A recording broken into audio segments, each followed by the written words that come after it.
There Hector met him, and showered reproach upon him.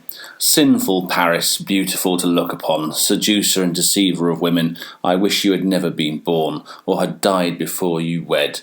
Such is my wish indeed. Far better than disgrace us all, an object of men's contempt. The long-haired Greeks must laugh out loud and cry that our champion was chosen only for beauty, devoid of strength and courage. So, in lines 38 onwards, Paris's hasty withdrawal back into the ranks of his troops after spotting Menelaus brings an immediate and severe rebuke from his older brother, leading to a reply from Paris of roughly equal length, in which he proposes a duel with Menelaus. So he's trying to make amends. Hector, his first speech is full of impassioned rhetoric. And of course, we haven't really discussed Hector much. Hector is the eldest son of King Priam, and is the great champion of Troy. In fact, the Iliad ends with laments over Hector's dead body, killed by Achilles, with which his father retrieves his body by venturing into the Greek camp to beg Achilles, who doesn't want to let the body have funeral rites. And because it's Achilles that kills Hector and mutilates his body by dragging it around Troy 7 times. But King Priam manages to prevail and gets Achilles to let him bury his son with the full honours. As you can guess, this little passage doesn't do much for Paris's character. I suppose in this little section he's really characterised partly through a fourth simile and partly through the reproachful words of Hector. So although Paris has stolen Helen from Sparta, because according to Hector he is a woman-mad womanizer, he does not have the skills or courage to fight Menelaus and assert his rights over her. So it doesn't do much for Paris's credibility. Line 38 then, Nikeo, I rebuke, Aischros, causing shame or insult, and epos, we get the derivative of the word epic, don't we, in English, okay, meaning a word. So perhaps the way we want to translate this then is, let's go to the literal translation first. So him, Hector, rebuked, seeing with insulting words. So shall we go for a nice translation then? So Hector, having seen him, Hector rebuked him with shameful words. Now the interesting part, we're about to get onto the actual insults that Hector's about to inflict upon Paris. We'll start off with this interesting vocative word. He's used dus pari to address him. So Paris, obviously, this is in the vocative. Dus Paris would imply that dus pari means evil Paris. And it might be pointed to the fact that Paris used to imply the meaning good. We have another instance in, dus pari is used later in book 13, but also in book 18, line 54, there's this word dus aristotokeia, which sort of supports the idea that Paris might have meant good at one point. We get this sort of oxymoron, where you seem to have opposites, so like evil, good. Well, here you've got this dus pari over sort of evil Paris, ill-starred Paris. Okay, so that's how he starts off. So he knows something bad's about to happen, and he really goes for these insulting terms. So,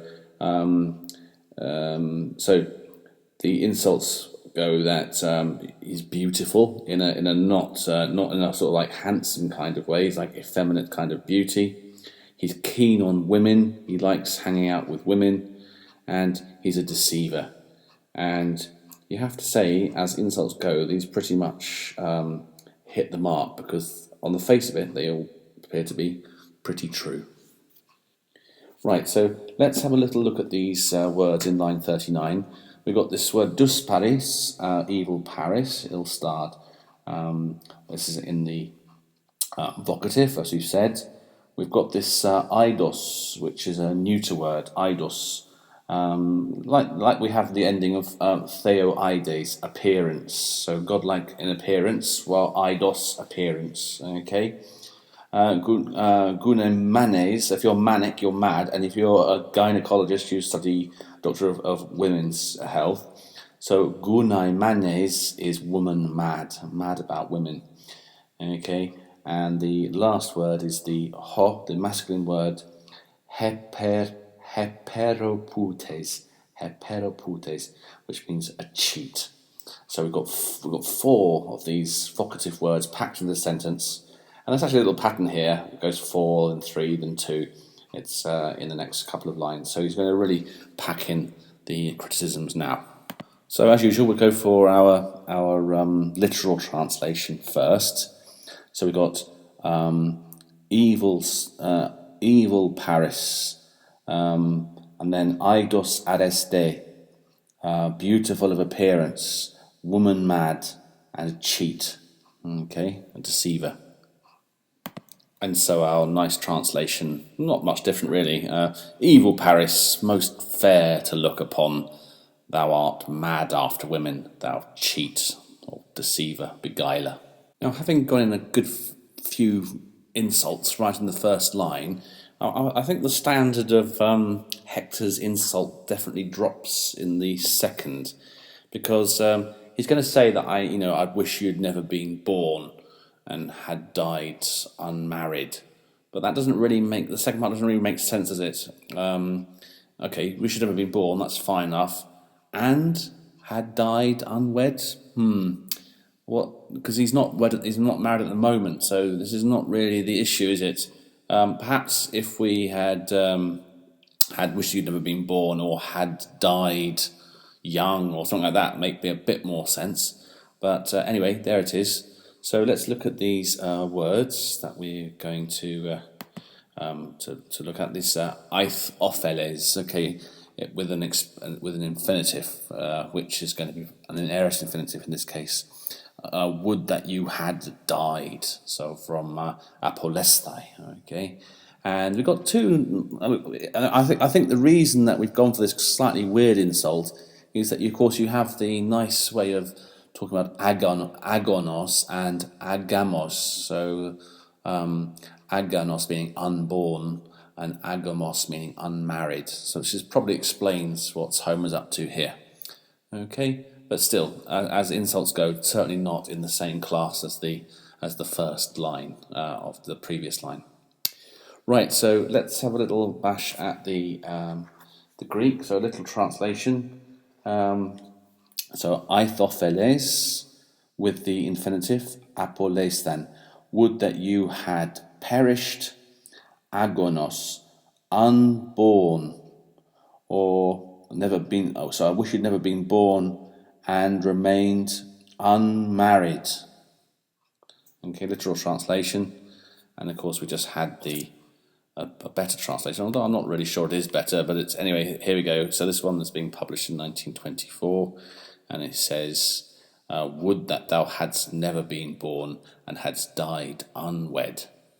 Line 41, we've got this kai and kai going on, haven't we? Both and the ke, it's like the an that we have in Attic Greek. And it's to introduce an optative, a wish. In this case, a wish in the past. I wish that would have been the case. That's what I would have wished for. That you'd never been born or never got us into this situation. Okay, so still quite tough.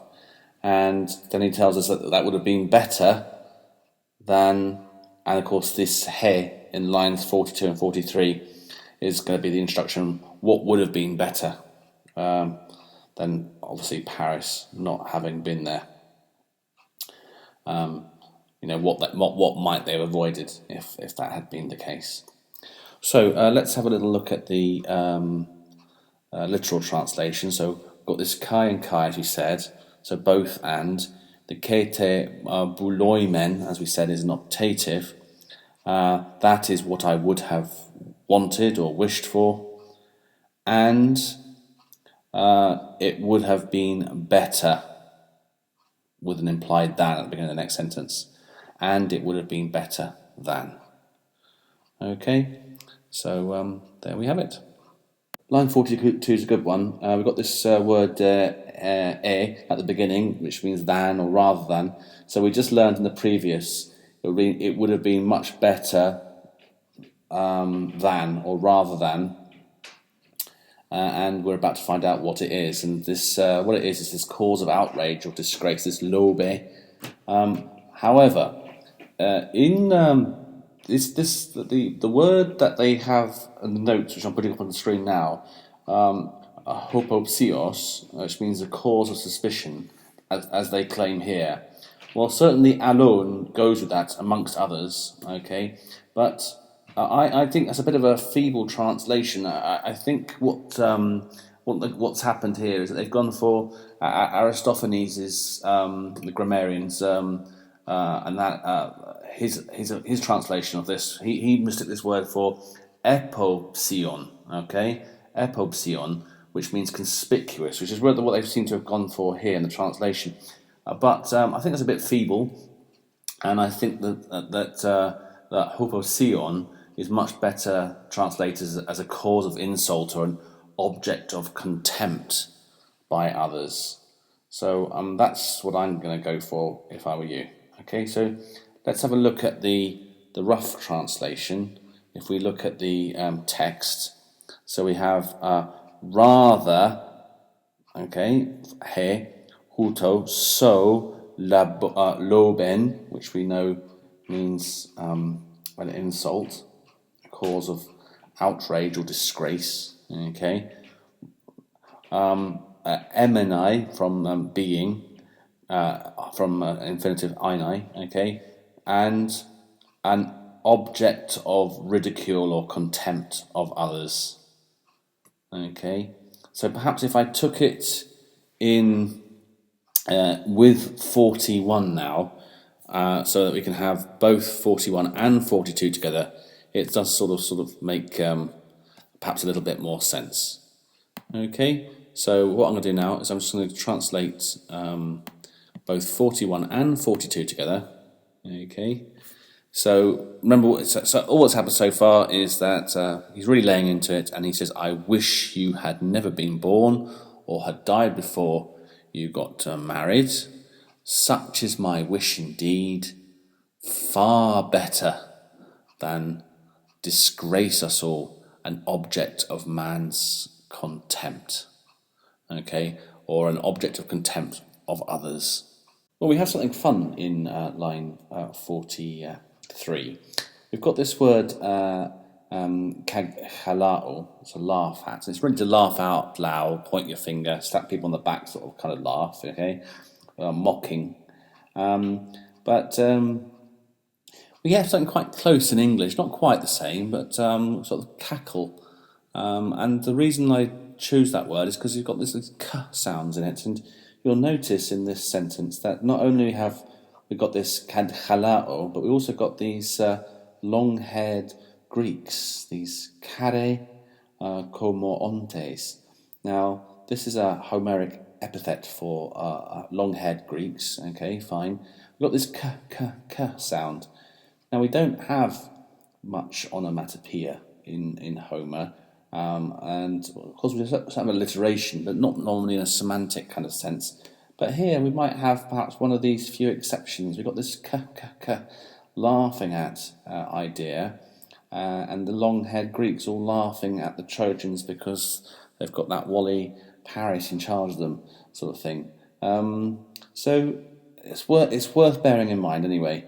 Certainly you've got the at the beginning, which is different from the in the previous line, because rather than, this means indeed. You'll notice that there's a different accent on it. And what else can I tell you? What about, hair? You must have thought it would be quite awkward to have long hair as a soldier, and I imagine it must have been, but it's not without exceptions. I mean, in Napoleonic times, of course, British sailors, pigtails, sort of spend their some time once a week cleaning their hair and brushing it out, sort of thing. Certainly the Spartans did, and of course they're tough soldiers, aren't they? They certainly had long hair, which they spend time cleaning and combing, etc. But I'd say until about the 5th century BC, having long hair for men is the normal thing, and certainly a few of their gods do the same thing. Zeus is always depicted with long hair, as is Apollo. So there we have it. Also, I would say that Achilles, we know, definitely had long hair because he cut a lock of it off before he even starts his adventures in Troy, as a sort of token or sacrifice. Okay, so let's get on with the sentence. So we got this pou kadchalosi kare komontes achaioi. So we've got the idea of, indeed, I suppose they are those long-haired Greeks are laughing at our expense. Okay, so there we have it. Clearly see Hector is feeling the pain of having such a weedy brother. So line 44, we start off with this participle phantes from phemi, which is thinking, and it's almost like we've got an indirect speech now, isn't it? We're knowing what are they actually thinking, these long-haired Greeks, as they point and laugh at the Trojans. And that's what they're thinking. Well, they're thinking that the Aristeus, that their prince, is the champion, the promos, which is a syncopated form, isn't it? We had promachos, someone who fights in the front. Okay, their champion, and Emenai from isn't it? And because Kalon, because he's pretty, he's a pretty boy. All right, that's how the Trojans choose their champions.